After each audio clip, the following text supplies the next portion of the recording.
चलिए आइए और हम जानते हैं अब कि हमने अभी नेक्स्ट जो भी पढ़ा था एसएचएम का डिफिनेशन के लिए कि एसएचएम एक प्रकार की ऑसिलेटरी मोशन ही है, ठीक है। और उसके विषय में हमने एक लास्ट में एक इंपॉर्टेंट पॉइंट प्रीवियस लेक्चर में दिया हुआ था, बोला था कि एक्सेलरेशन क्या होगी बाबू, एक्सेलरेशन क्या होगी ये आप जान लीजिए। मीन पोजीशन से हम जितने भी दूरी जाते हैं बाबू, क्या बोल रहे हैं, मीन पोजीशन से।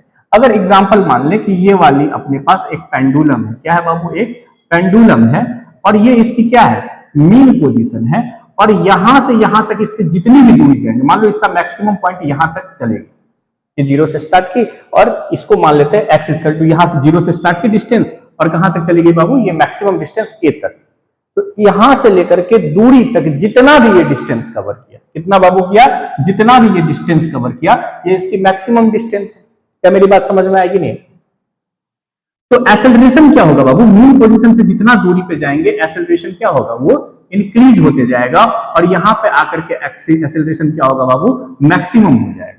क्या मेरी बात समझ में आई कि नहीं? एक्सेलरेशन बाबू तब यहां पे क्या थी, जीरो थी। सेम कंडीशन इस साइड भी होंगी, ठीक है, यहां पर भी क्या होगी बाबू, एक्सेलरेशन क्या हो जाएंगे बाबू, मैक्सिमम हो जाएंगे। मतलब हम कह सकते हैं कि मीन पोजीशन से जितनी भी दूरी हम जाए, मीन पोजीशन से जितना दूरी अगर हम तय कर रहे हैं, आगे बढ़ रहे हैं एक जोन में जहां पे एसएचएम हो रही है, तो एक्सेलरेशन की वैल्यू क्या होती है, हमेशा इंक्रीज होगी। पर एक्सेलरेशन की डायरेक्शन किधर थी बाबू, मीन पोजीशन की तरफ थी।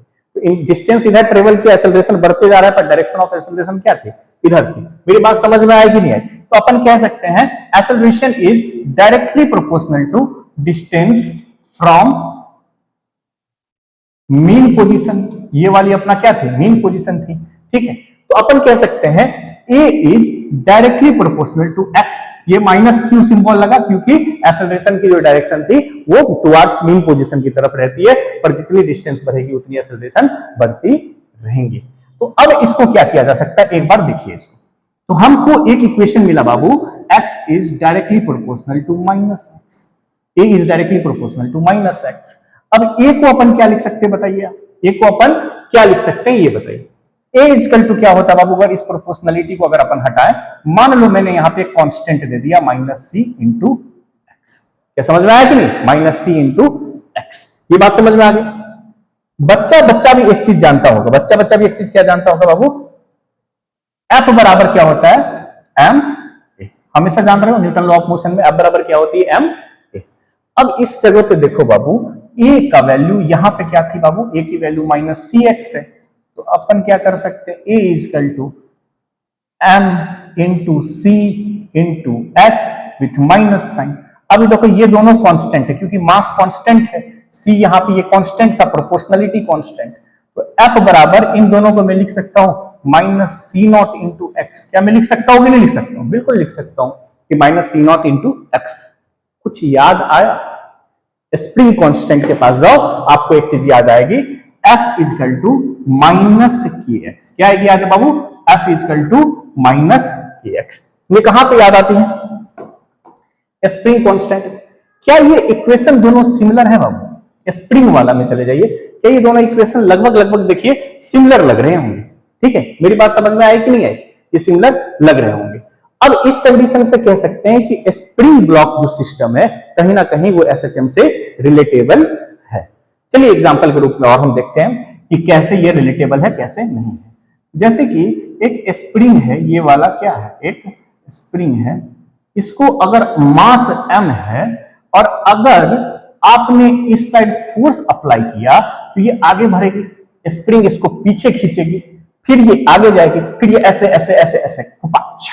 यहां पे मान लो ये वाली इसकी क्या थी, मीन पोजीशन थी, ये वाली क्या थी, इसकी मीन पोजीशन थी। आपने फोर्स लगाया इधर से खुपाच, ठीक है, इधर से क्या लगाए, फोर्स लगाए। जैसे इधर अपन फोर्स लगाए तो किधर जाएगी, अगर इधर फोर्स लगाए तो ये ब्लॉक इधर जाएंगे कि नहीं जाएंगे बताइए।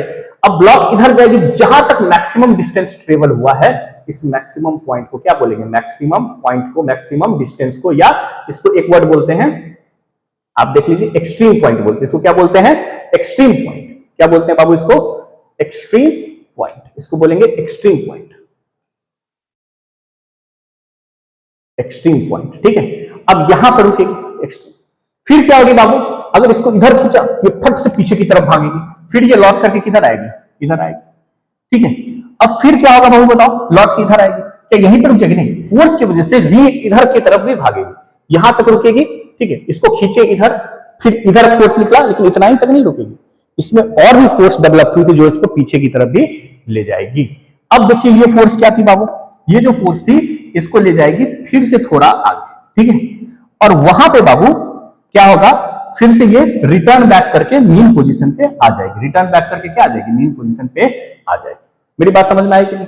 जो मैक्सिमम डिस्टेंस ट्रेवल किया मीन पोजीशन से एक्सट्रीम पोजीशन से, इसको क्या बोलते हैं, ए मतलब एम्पलीट्यूड। क्या बोलते हैं बाबू इसको, एम्पलीट्यूड, मतलब मैक्सिमम डिस्टेंस ट्रेवल फ्रॉम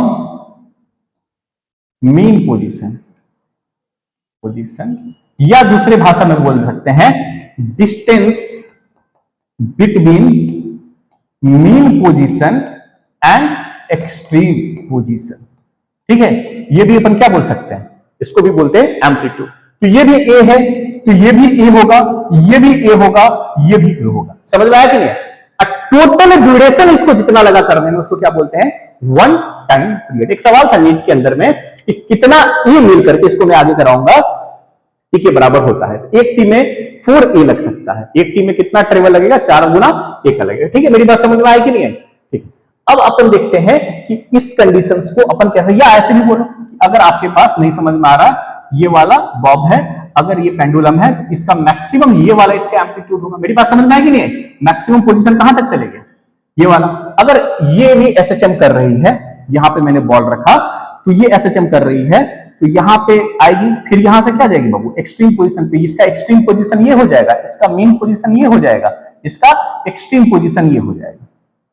क्या समझ में आई कि नहीं आई? इसी को बोलते हैं बाबू अपन एसएचएम, जहां पे मीन से एक्सट्रीम, एक्सट्रीम, ये इसका एम्पलीट्यूड हो जाएगा, ये इसका एम्पलीट्यूड हो जाएगा। समझ में आया कि नहीं? तो ये इतनी सी बात थी। अब बोलो कि एक चीज गौर करके देखो, अगर कहीं भी एसएचएम हो रही है या ऑसिलेशन हो रही है, वहां पे फोर्स जरूर है। क्या है बाबू?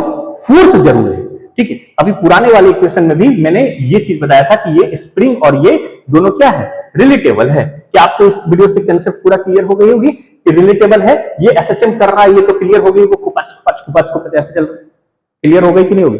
अब देखते हैं कि अगर ये एसएचएम कर रही है बाबू, तो अपने पास एक इक्वेशन क्या था, एफ बराबर बाबू क्या थी अपने पास, माइनस के एक्स, ठीक है, और एफ बराबर क्या है, एम में, तो ए बराबर क्या होती बाबू, एफ बाई एम, ठीक है।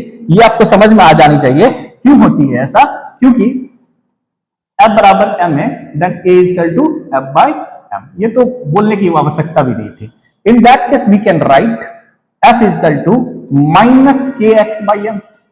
यहां से देखो, ठीक है, अगर ये देखो इधर, यहां पे कुछ दिख रहा होगा तुमको, ठीक है, माइनस के बाई एम आपको दिख रही होगी।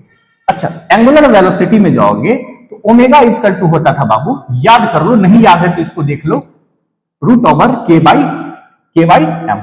रूट ओवर के बाई एम किसकी वैल्यू होती थी, ओमेगा की। पर यहां पे ओमेगा एंगुलर वेलोसिटी नहीं, एंगुलर फ्रीक्वेंसी कंसीडर करेंगे अपन, क्योंकि यहां पे फ्रीक्वेंसी के टर्म में चलती कितनी नंबर ऑफ ऑसिलेशंस होती है, ठीक। Omega is the angular frequency,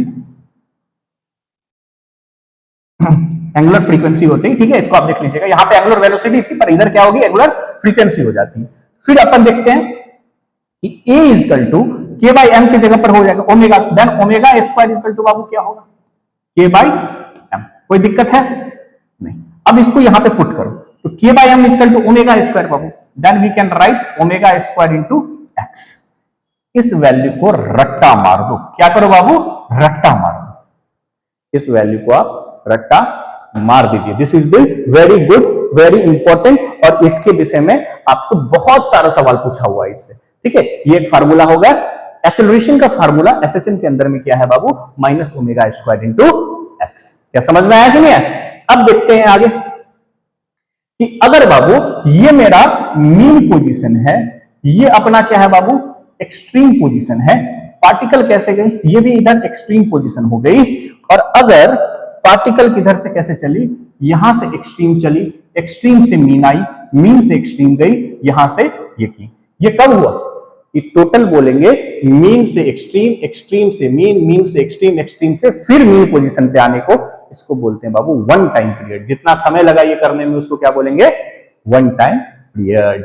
ठीक है, अब देखो मीन पोजीशन पे हम अभी जानते थे एक्सेलरेशन की वैल्यू बाबू कितनी थी आपकी, क्या थी मीन पोजीशन पे? 0 थी। और एक चीज याद रखिएगा, मीन पोजीशन पे नेट फोर्स क्या होती है? 0 होती है, क्योंकि m तो कांस्टेंट है, ये 0 थी, यहां पे फोर्स भी 0। एक्सेलरेशन अगर मीन पोजीशन पे 0 है, आप याद करके इसको देखिए, देन एक्सट्रीम पोजीशन पे एक्सेलरेशन क्या होगी बाबू? बढ़ता है, क्या होगी? मैक्सिमम होगी। एक्सट्रीम पोजीशन पे एक्सेलरेशन मैक्सिमम होगी। ठीक है, तो अच्छा ये वाला यहां से यहां तक का डिस्टेंस क्या बाबू? ये एम्पलीट्यूड बोलते हैं इसको। ठीक है, तो ए इक्वल टू पावर क्या होता है? Minus omega square into x. X क्या है? जो डिस्टेंस ट्रेवल किया मीन पोजीशन से एक्सट्रीम की तरफ। तो एक्स का मैक्सिमम वैल्यू क्या हो सकता है? ए मैक्सिमम क्या हो गया बाबू? कहां पे होगा ये? एक्सट्रीम पोजीशन पे। ये X T R E M E कहां होगा बाबू? एक्सट्रीम पोजीशन पर ये होगा। क्या समझ में आया कि नहीं? ए का मैक्सिमम वैल्यू कहां होगा? एक्सट्रीम पोजीशन पे। एक्सट्रीम पोजीशन पे एक्स क्या होती है बाबू? ए के बराबर। एक्सट्रीम पोजीशन पे एक्स क्या होती है? ए के बराबर। देन ए मैक्सिमम की वैल्यू कहां होगी एक्सट्रीम पोजीशन पे? Minus omega square into. क्या मेरी बात समझ में आया कि नहीं? यहां पे एक्सेलरेशन की वैल्यू क्या हो जाएगी? A equal to omega square into. समझ में आया कि नहीं? अब देख लो मीन पोजीशन पे तो 0 होती है, अगर